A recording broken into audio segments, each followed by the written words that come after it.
Hello and welcome to WION World Order. We believe dialogue is the first step towards constructive change, and we've created a new platform to talk about issues that are important in the world, urgent issues, to bring in constructive change. This is the second edition of WION World Order, and today's theme is G20 Spotlight Osaka. The 14th G20 summit is going to be held in Japan, and we are here to set the agenda, talk about the challenges and the opportunities.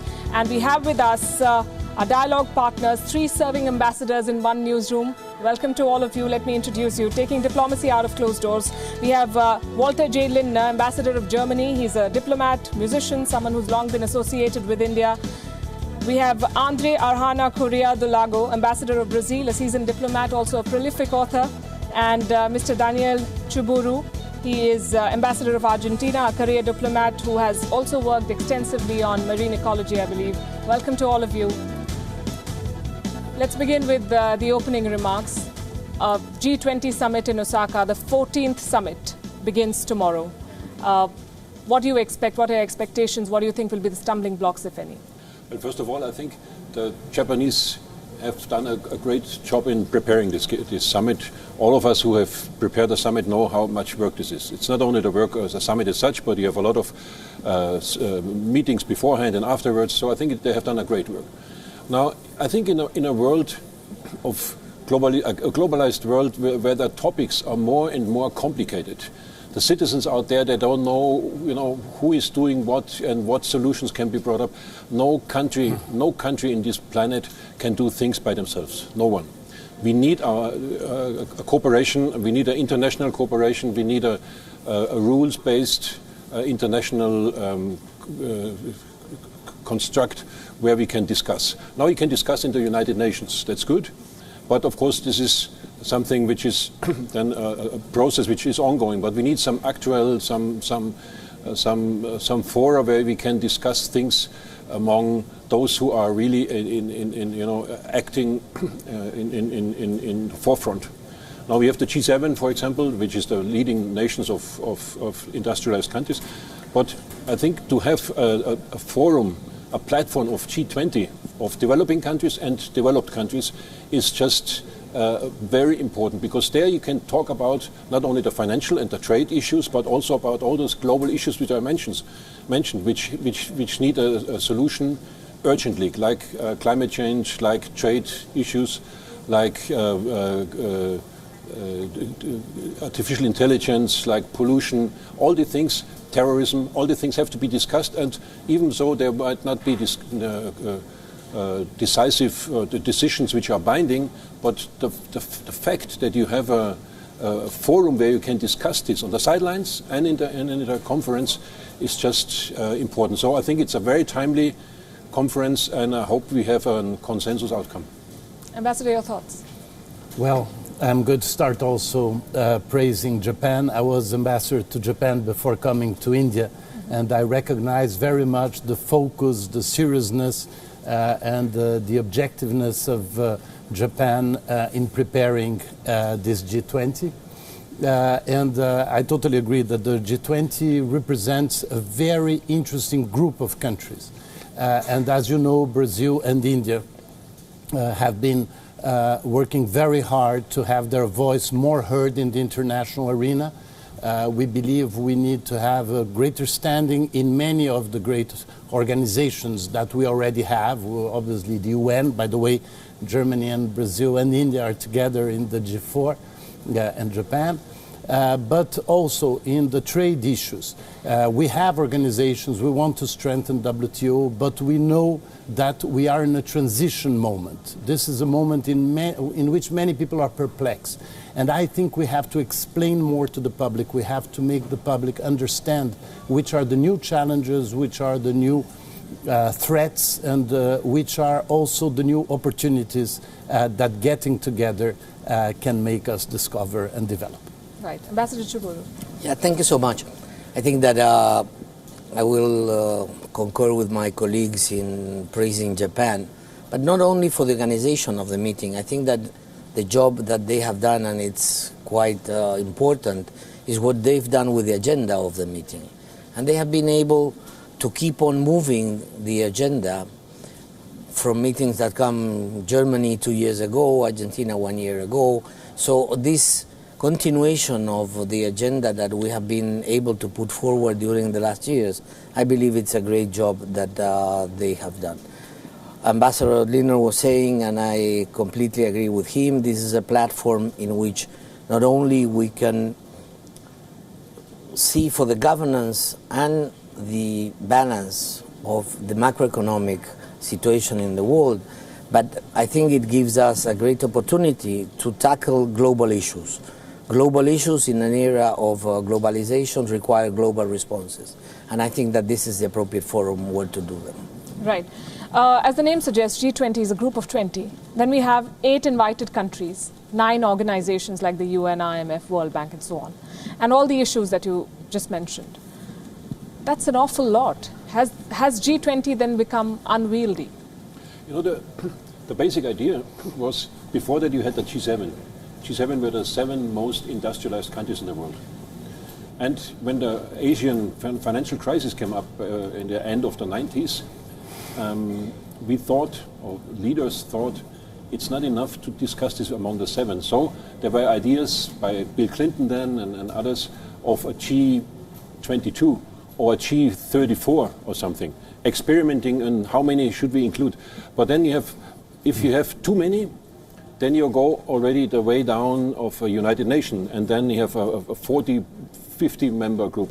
If you do too little, too less, the number is small, then many countries would feel excluded. So what's the criteria? So they left it intentionally open. So it is now a 20 group, 19 states and 1 European Union, and they have some invited guests, which are sometimes permanent guests, just to highlight that this is a moving body. But I think it's a good idea to have more or less around 20, because otherwise it's getting out of hands and the discussions take too long and we have too much the usual things. We as European Unions, we have 28 countries, and we know this how this is to discuss with 28 countries things. It takes a while, and on a global scale where you have different mentalities and different languages, whatever, it takes even longer. So I think 20 is a good number.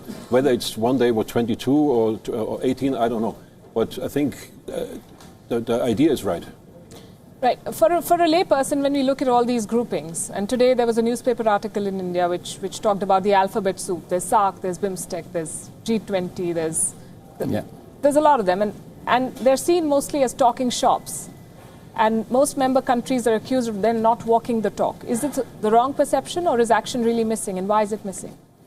No, I think it's there is a dimension that maybe is close to that description.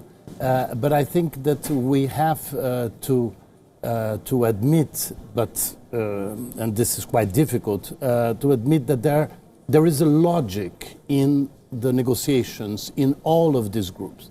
But what I think we have to improve, including as diplomats, is the communication of this logic and the communication of this dynamic that happens in those groups. And I believe that's what we have to improve. The truth is that, as many times in diplomacy, what is more important is what you have avoided, not what you have achieved. And avoiding things is something that is extremely important in diplomacy, but it's not at all attractive for the media, it's not attractive for the public. And so to achieve a balance in a meeting like that is something that requires lots of meetings, lots of discussions, lots of papers, lots of effort. And I think that we have not been able to show how much work and how much important things have been achieved through avoiding crisis, for instance. In a meeting like that, you have to avoid that some things become a crisis. So you have to deal with them in a way that they don't become a crisis. So I think that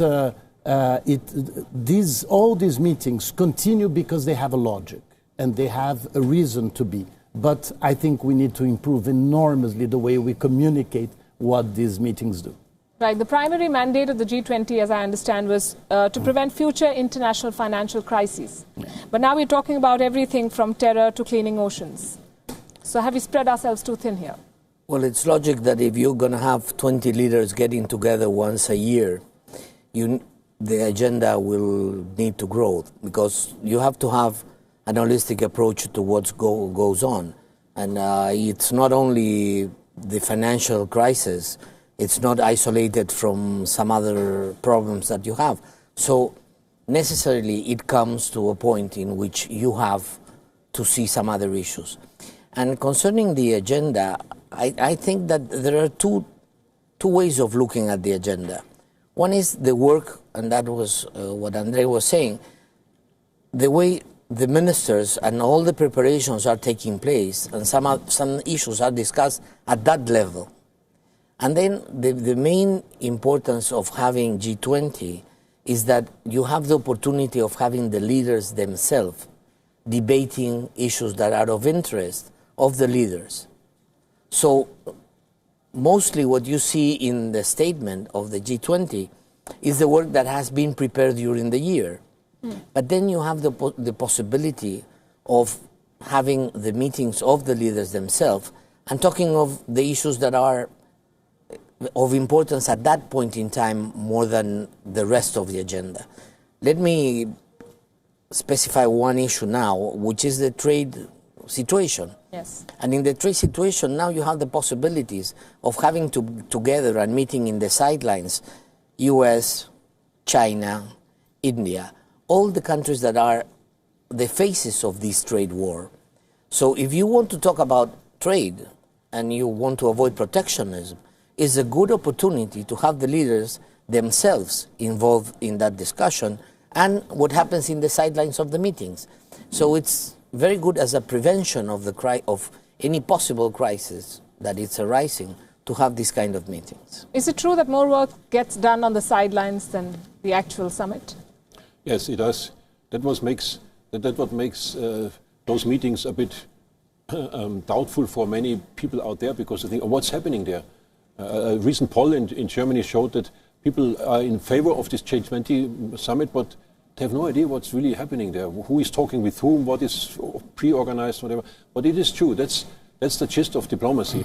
That things are discussed at the sidelines. But I think, as Andre said, we have to make sure that this is more transparent, and there are press conferences afterwards. Okay, and there's a resume and there is a declaration. That's true, but it should be more open, and a program like this one is exactly the right thing to do, to see that this is not something a clandestine thing. It's something where world leaders come together and take their responsibility. That's what they have, because they are the world leaders, and they have to see that they find solutions for this. And if they don't find solutions, then the people out there know, well, there are few who are against some things. Yeah. So in the end, we might have, hopefully, a lot of consensus, but there might be some decisions or recommendations where we have a 19-1 outcome. It's interesting you say this as a diplomat, because as I understand diplomacy as an outsider, is that you always leave some room for maneuvering, and what happens behind closed doors happens behind closed doors. You're saying that they should be held accountable for the decisions they take and for the stance they take? Well, yes and no. I think it's still important that you have these discussions. You need some room to move for compromises. That's true. But also, you always have to think that these decisions are not in the space out there. Mm-hmm. They are relevant for 7.5 billion people on this planet. So at some point, leaders, have to be responsible for their decisions. Absolutely. Ambassador here mentioned trade, and G20 has been credited with helping avert a shift to protectionism post the 2008 financial crisis. And now we're grappling with protectionism again. Do you believe that this group, with the changed leadership of member countries, can achieve what it did a decade ago? Well, I think that that's the objective. I think that what we see in this meeting is an open discussion about protectionism in a moment in which some people are calling for more protectionism. So when you see all these leaders together, and they are all from important countries since it's the G20, what you see is that they have a very important weight on the world economy. And I think if you hear what they say, it's very interesting to see that very similar countries can have completely different problems. And this is the opportunity in which you have to understand the other. And in the case of trade, we have seen now these issues here in India between US and India, or the issues between Brazil and other countries. We have to discuss this very openly, because I am sure that at least the three countries that are here, we are completely convinced that protectionism is not going to help. We have to strengthen WTO, we have to have a stronger dialogue, but we have to make sure that protectionism is avoided. Right, and you've said something very important. It's important to understand the other. We know that there are bilateral problems between member countries, and we know that some leaders are more outspoken than others, and some presidents tweet. So how do such public pronouncements impact the background work that has been done for months behind closed doors? Well, that's why I told you, I think that it's these two different levels of answers that you get in a communique are coming exactly from that, from the work that has been done previously, and then you add things that might come from the leaders themselves. And of course, the sidelines help for those bilateral problems, because you have the guys over there. So I believe that I do agree with both my colleagues that you have to have more transparency, that you have to have more communication. But in fact, what you have to have are actions coming from the countries that are the ones that reflect the agreements. Because the G20 is not an implementation body itself. So what you have to see afterwards is that what is decided at the level of the leaders in the G20 come to a reality through the actions that are taken in the different organizations. And you ask about trade. Trade is very important, and even in this time in which there is all this discussion about protectionism, the trade wars and all that, in the whole preparation of Japan, you can find that there are a lot of movements in a positive direction towards an open and free trade world economy, in which you have references to the WTO and the needs that you have to modify its functioning. There is a specific declaration that talks about protectionism in the field of agriculture. This has not been possible in many years, and then it's becoming a possibility. You have the mentioning of subsidies in fisheries, which is another very important issue. You have the need to strengthen the subsidies in industrial, to strengthen norms in the industrial goods. So there are a lot of things that you'll see in this process that are exactly what we expect, and that we congratulate Japan from what they have been doing in this preparation, because they have been able to move the whole thing, although there is this tension in the trade arena. Yes, and you said that what is decided here is not binding, and yet we've seen that on multilateral forums there have been decisions which have been binding, and then some countries have unilaterally walked out of those pacts. So is there a fear now more than ever that bilateral issues tend to overshadow the multilateral agenda? That's what we all are afraid of. That's why we want to support multilateralism and rule-based international structures.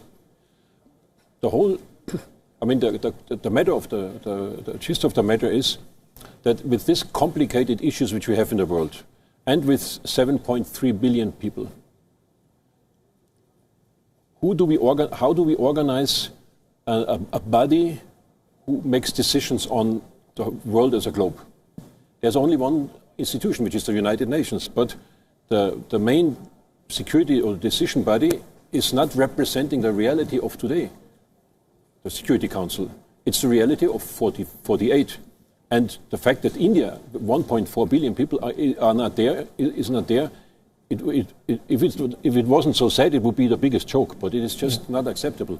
That Latin America is not there, it's not acceptable. That Africa is not there, not acceptable. But still, we have the Security Council. We have to reform it. Since this is not reformed, there was the G7 and there were now the G20. So now, maybe the G20 is not a perfect body, but show me another body who could do this. So that's why we have to work with what we have, even if the decision making there it's different. It's a consensus based, and it's more, as I said, a platform. And as I said, it's not only what you see today in the news and tomorrow that they sit together around the table. You have the Sherpa meetings beforehand, you have the working group meetings, you have the engagement groups. There are the engagement group for women, for youth, for NGOs, and for think tanks. So this is a kind of a global marketplace. Mm-hmm. Unless we have anything better, I think it's the best we have. Right. I'm trying to understand what goes on behind the scenes as well. In the last 10 years, a lot has changed. Heads of state, of course, have changed. Global alliances have shifted. Geopolitical equations have shifted. And the way diplomacy is done has also shifted. A lot of it is spelled out in the open now. How does this impact a grouping like a G20 where, as you said, that there's so much structure and yet so much is vulnerable to what may change? Well, I think that obviously because of the social media and because of so much information that we have today, I think that all our governments have to explain to their population that have elected them what they plan to do, what they are doing, what are the obstacles, etc. So that is one of the interesting points, is that when our leaders go to a meeting like the G20, they also have to, they know what the others are saying to their public, and they have to adjust something that can be an international agreement. And at this moment in which you were saying politics about tweeting, it's essential today in politics. But this is very much directed to the population of the country that have elected the leader, which is totally legitimate, because if you've been elected by the people, you have to explain to the people what you're doing. But also, when you go out, you have to obviously deal with many realities. And obviously, all these leaders are supposed to defend the interest of their own countries. And how do you do that? How do you adjust your ideals to the realities of the world? I think this is the great challenge that diplomats have to do today, because when I talk about transparency, and I'm happy that we all agree on that, transparency doesn't mean shouting about these issues. No, transparency means explaining these issues, because we have been very superficial sometimes in dealing with some of the greatest challenges we have today. And the G20 reveals the complexity of the different priorities, of the different challenges that each country, as important as they are dealing today. And we have to respect, we have to understand, and our leaders have also to explain to their own constituencies that that was possible because of this was not possible because of this. I think this is the transparency, true dialogue. Indeed. Another rallying point has been terrorism, and for many years we've been fighting a global war on terror in different capacities. Different countries have contributed. Who is winning this war, if anyone? Well, it's very difficult to say who's winning the war. I think that we are doing through the G20 as much as possible. And in this regard, I want to go back a little bit on the question of terrorism itself. And this is, terrorism is something that is very new in the agenda of the G20. It came from the declaration of in Germany, and then there was a declaration in Buenos Aires, and now we hope that we will have a declaration. But it's not even called terrorism. It's within You'll find it in digital economy. There are 2 paragraphs about terrorism. And this is because what I tried to say before, the G20 is not an implementation organization. So it's not that you're going to implement anything through what you have. The discussions on terrorism are being given in the appropriate bodies that you have in other organizations. Let's say, as I was saying, in the UN or within other fora that are more specific for that issue. The main question is those organizations are the ones that have to implement measures concerning terrorism. And you do it through those organizations and through bilateral agreements to increase cooperation in this field. Because if you don't do cooperation in the field of terrorism, there's no way. I said it before. Global problems require global answers. So this is the very best example on how we have to discuss these kind of issues, although it's not a macroeconomic issue or not a financial issue, but we have to discuss it because it's the possibility of coordinating that kind of cooperation that finally we are going to take forward to the appropriate organizations or to the appropriate actions that the different countries are taking. Right. Is war on terror the best way then to tackle extremism? And are we making our efforts in the right space, considering so much of this has moved on the cyberspace and we're fighting a physical war elsewhere? Let me just 1 second come back to what Daniel has said. Even financial aspects deal with terrorism, like money laundering. Where do the Al-Qaeda guys get their money from? Yeah. It's from money. It's in money laundering or drug dealing or this kind of thing. So everything is connected, and well, terrorism has to be eradicated from this planet. How do we do this? Can we do this? Because the world is not only good, there are also bad people. Will we avoid this in future? I doubt it. But we have to do the measures to minimize the risks for all of us. All of the nations, I guess all the G20 nations have been victim of terrorism. So each terrorism might be a bit different, but the violence is there and the fanatics are there. Now, there's, of course, the diehards, you only can deal with them with robust manner. But it's a complicated issue because it very often it's also connected to social questions, religious questions and others. So it's not that simple. Of course, we have to find a way to protect our citizens and to give the right answers to those radical fanatics which are, you can't really talk to them. But we have a wide variety of other measures which have to aim on preventing that more people are radicalized. The youth should not be radicalized. It's unemployment. There's many things connected with it. But coming back to your question, of course, the right answer to the total radical terrorists is very robust. Right. And you said everything's connected. So then the last ministerial meeting of G20 also talked about digital security. And we've spoken about human-centric artificial intelligence, DFFT, that is data-free flow with trust. Can we and should we then have common laws to police data and the cyberspace? Well, this is an issue that is quite recent and has grown exponentially. And so I believe, yes, I believe there is perplexity in front of all the things that we've been seeing that are happening. And in front of all the opportunities that have been created by new technology for the bad use of new technologies. So I think, yes, this is a major issue. This is an issue, I think, that most of us are still learning, are still trying to understand. And I believe that this is the absolute objective case in which G20 has to deal with, because it has an impact on economics that is incredible.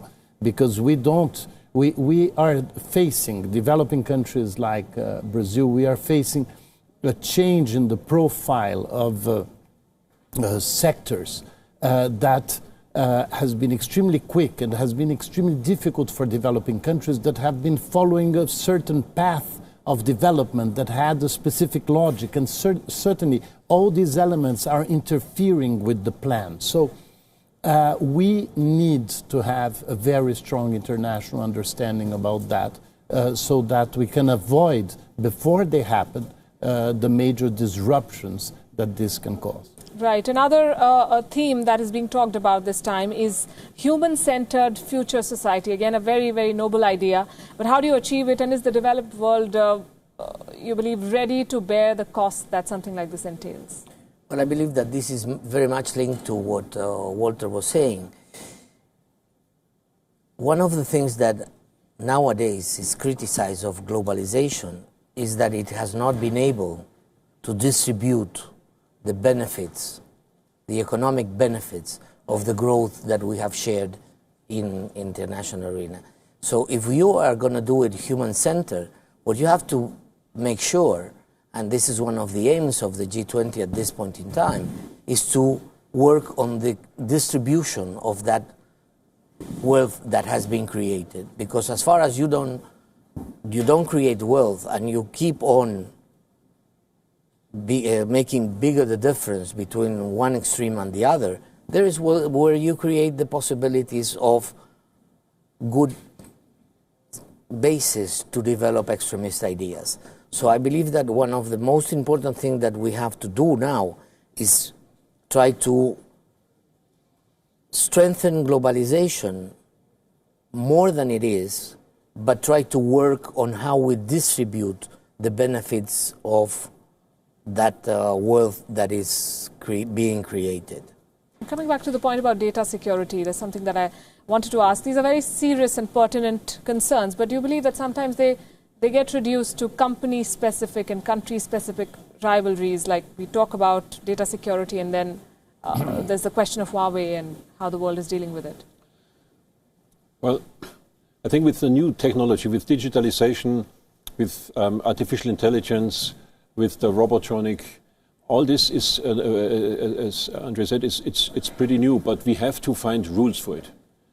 We have to, otherwise it's the law of the jungle and everything is possible.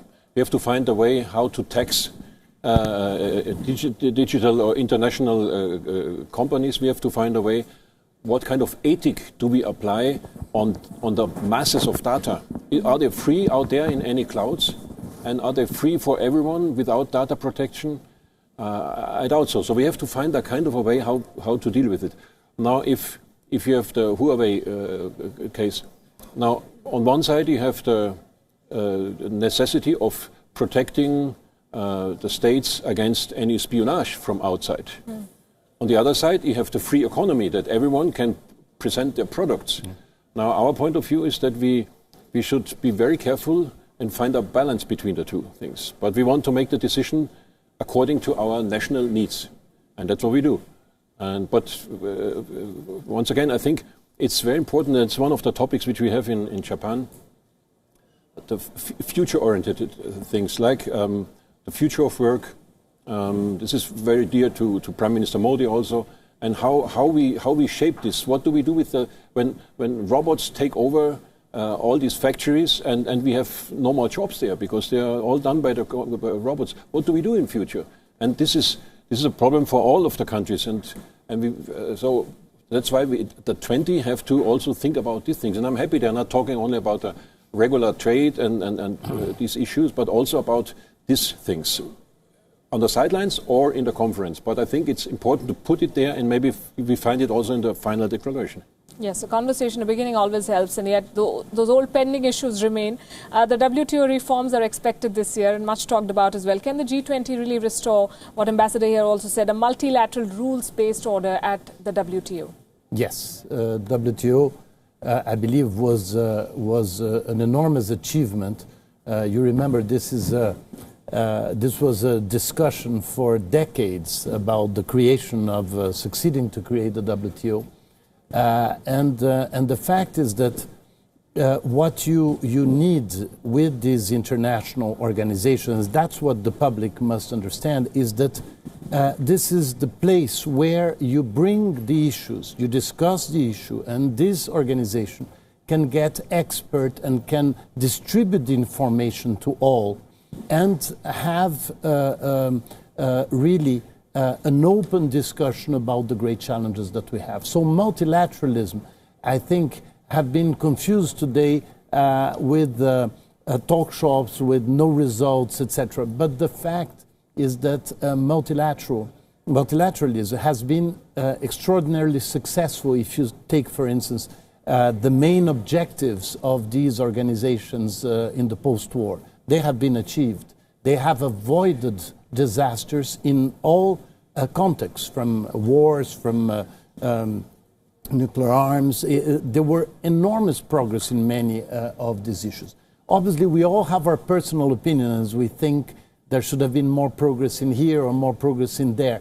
But the fact is that the international organizations keep something that today is more and more essential, which is information. The highest level possible information, experts' information, so that decisions are based on this high-quality information. So the strengthening of WTO is an absolute priority for us and is an absolute priority for the countries that are conscious on how that the best way to deal with the complexity that we have in front of us is a strong multilateralism. Indeed. Another urgent concern is climate change and environment. And this summit specifically talks about tackling marine plastic waste. So we'll begin with that. How serious is the problem, and how hopeful are you that this damage can still be arrested? Well, I think that this is one of the biggest issues that you find in the climate change environment, and that has not been tackled appropriately till now, except by different private initiatives that have taken place. Those private initiatives have taken some ships that are going into the Pacific and are collecting plastics, and with those plastics they are recycling and doing a lot of things. But I believe that this private action done by an NGO has brought us the attention of what really is going on and how the seas are being polluted, and what's the consequence of all these plastic throwing into the seas, that it's damaging very much the life in the sea. And a lot of people depend on that life. A lot of people depend on what's going on with fishing in those lakes. A lot of countries are suffering the consequences in their own coasts. So there is a lot of dangers that come out of this irresponsible way of managing plastics by the different countries. We think that there are 4 basic pillars in which we have to work in this area, and it's not only concerning the production of plastic and the kind of materials that you use so you can recycle those plastics and you can do it in a sustainable way. The second one is the sustainable use of plastics, and in which we think that we have to shift on the all one-use plastics to different kind of materials that can allow us for a better disintegration of those materials. The third one is the application of the 3 R's, how you collect, can you recycle, and how you give a reuse to what you are doing. And in this regard, I think that the possibility of having a good management of the trash, it's very important.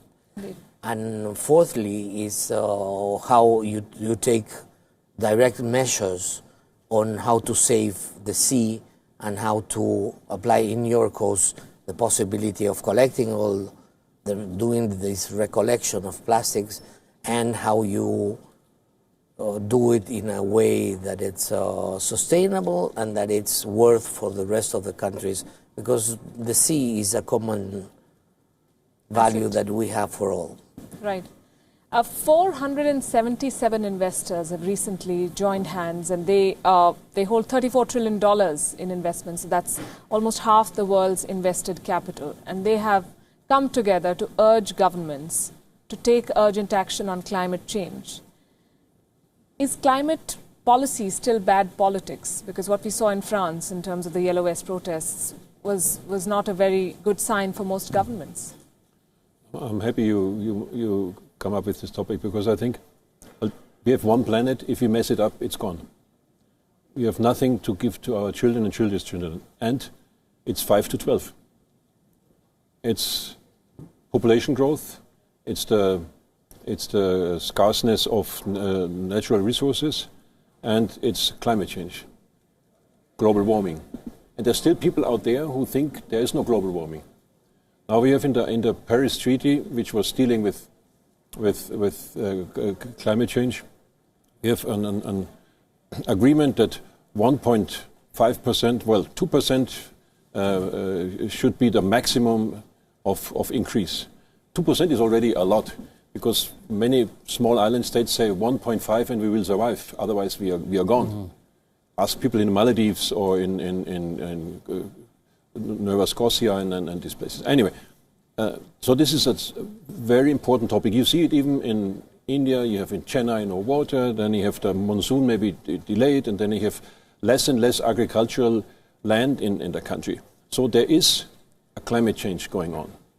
And maybe it's the most important topic of all the politicians to do something there, because if we have no planet to conserve, then why do we need armies? Why do we need international agreements? Forget it. There's nothing to be preserved. So that's why we have to focus and ask all our politicians. In Germany we do that. And the European election was very much focused on environmental topics, that we are considering topics like plastic, but also like clean energy, renewable energy. What do we do with the wastewater? Clean the Ganges. This is utmost important. So I think all our red flags should go up and say, well, this is the most important topic we have to talk about. And all our policy should be aimed at these things. This is beyond the next, beyond a constituency or beyond the next 5 years of an election. It has to be done in a longer term, but we have to do. If we don't do it now, it's too late. Right. It might be too late. Right. I think everyone agrees that action needs to be taken, except for those who still believe climate change is a hoax. The debate is on who is going to take the action and who's going to do how much. What role do you see for countries like India and Brazil? Well, I think that climate change discussions have advanced extraordinarily. First, when they really started in the 80s, people thought that this was not going to gain a political dimension, and I think that today, as you were mentioning, politically it's undisputable that it's a central issue. The other dimension is the scientific dimension. We have, I think, also today enough scientific information and enough scientific discussion about not only the problems but also many of the solutions. But the third dimension is quite complex, is the impact of climate change on economics. And this is something that still needs to progress, because there are, in all countries, be it Germany, Brazil, or Argentina, there are sectors of the economy that are very committed to combat climate change, and others that are less committed, because there is an economic impact, a gigantic economic impact. And in the case of India and Brazil, we are developing countries. We have a great number of our population that still lack basic needs. And so it is very important that we can have the instruments to what everybody loves to call as leapfrog. We have to overcome some of the mistakes that were made by some countries during their periods of development. So I think that in that context, and a bit what Daniel was saying, we have to work very, very strongly on unsustainable patterns of production and consumption. And that's what we need in countries like ours that are going necessarily to increase their consumption. but we need to have financial resources, technology, etc., etc. But this discussion is very focused in the Convention on Climate Change that has the Paris Accord as its latest achievement. So I believe that consciousness about this is very important, and consciousness also that we have answers to most things, but these answers have to have an economic logic to really progress and to have everybody on board. So you're mentioning all these companies, it's true. But if you see, there are many sectors of the economy that still have a reluctance regarding this. So we need lots of information, we need lots of debate on solutions, even more for countries like India and Brazil that still have so many people that lack the basic needs. And obviously, we need to find intelligent ways of increasing their quality of life and making sure that we, if possible, leapfrog, even compared to advanced economies like Germany or others, that obviously went through a longer period for their development, but that, as you know, energy, all these issues that are so complex in climate change have impacted a lot. Right. Before I wrap, I have to ask you this. You spoke about inequity, you spoke about the disparity, and a recent United Nations report said that when climate action happens, the poor countries will suffer more and the rich will pay and get away. How do we make sure that climate action does not punish some more than the others? Well, this is what they too have been saying till now. The evidence is there, solutions are there. What we need to know now is how we cooperate among ourselves so as to get the financial resources that are needed to put in place those actions that have already been developed. Because we all know that it's much better to use clean energies than coal or oil. But the problem is how you make that transition between the fossil energies to the new and renewable energies. That has a cost, and that cost has to come from somewhere.